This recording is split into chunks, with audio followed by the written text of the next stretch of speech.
ఏలూరు జిల్లా బుట్టాయిగూడెం చీలుగుమిల్లి మండలాల్లో 7.5 కోట్ల వ్యయంతో నిర్మించిన ఆధునిక పోలీస్ స్టేషన్ భవనాలను హోంమంత్రి వంగలపూడి అనిత ప్రారంభించారు. ఆమెకు స్థానిక ఎమ్మెల్యే చిర్రి బాలరాజు, పోలీస్ శాఖ ఉన్నతాధికారులు స్వాగతం పలికారు. హోంమంత్రి మాట్లాడుతూ ముఖ్యమంత్రి చంద్రబాబు, ఉప ముఖ్యమంత్రి పవన్ కళ్యాణ్ పోలవరం, అమరావతిని అభివృద్ధికి 2 కళ్లుగా భావిస్తున్నారన్నారు. నిరంతరం వాటి అభివృద్ధిని వేగవంతంగా జరగడానికి అవసరమైన చర్యలు చేపట్టడంతో పాటు కేంద్ర ప్రభుత్వ సహకారంతో నిధులు కూడా సాధించుకునేందుకు కృషి చేస్తున్నారన్నారు.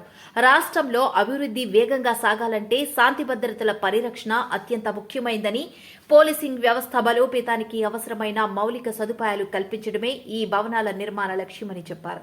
ఎమ్మెల్యే బాలరాజు మాట్లాడుతూ పోలవరం ప్రాంతాన్ని రాష్ట్రంలో ప్రముఖ పర్యాటక కేంద్రంగా అభివృద్ధి చేయడమే కూటమి ప్రభుత్వ లక్ష్యమని, దీనిలో భాగంగానే పోలీస్ స్టేషన్ల వంటి కీలక మౌలిక వసతుల్ని మరింత బలోపేతం చేస్తున్నామని పేర్కొన్నారు.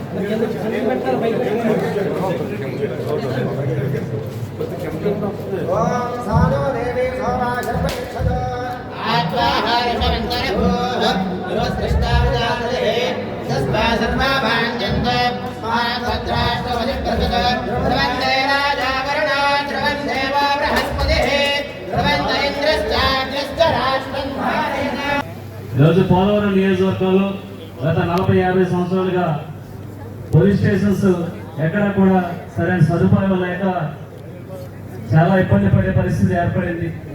ఈరోజు పోలవరం మండలంలో 1, బుట్టాయిగూడెం మండలంలో 1, జీలిమిల్లి మండలంలో 1 ఇలాగా మంచి పోలీస్ స్టేషన్స్ ఈరోజు ఇమీడియట్లీగా మన అధికారం వచ్చిన ఇమీడియట్లీగా ఈ ఏర్పాటు చేయడం అనేది, ఏర్పాటు చేసినటువంటి ఈ పోలీస్ స్టేషన్స్ కి ప్రారంభోత్సవానికి ఇచ్చేసినటువంటి మన హోమ్ మినిస్టర్ అనిత గారికి మన పోలవరం నియోజకవర్గం తరఫున హృదయపూర్వక స్వాగతం పలుకుతున్నాం.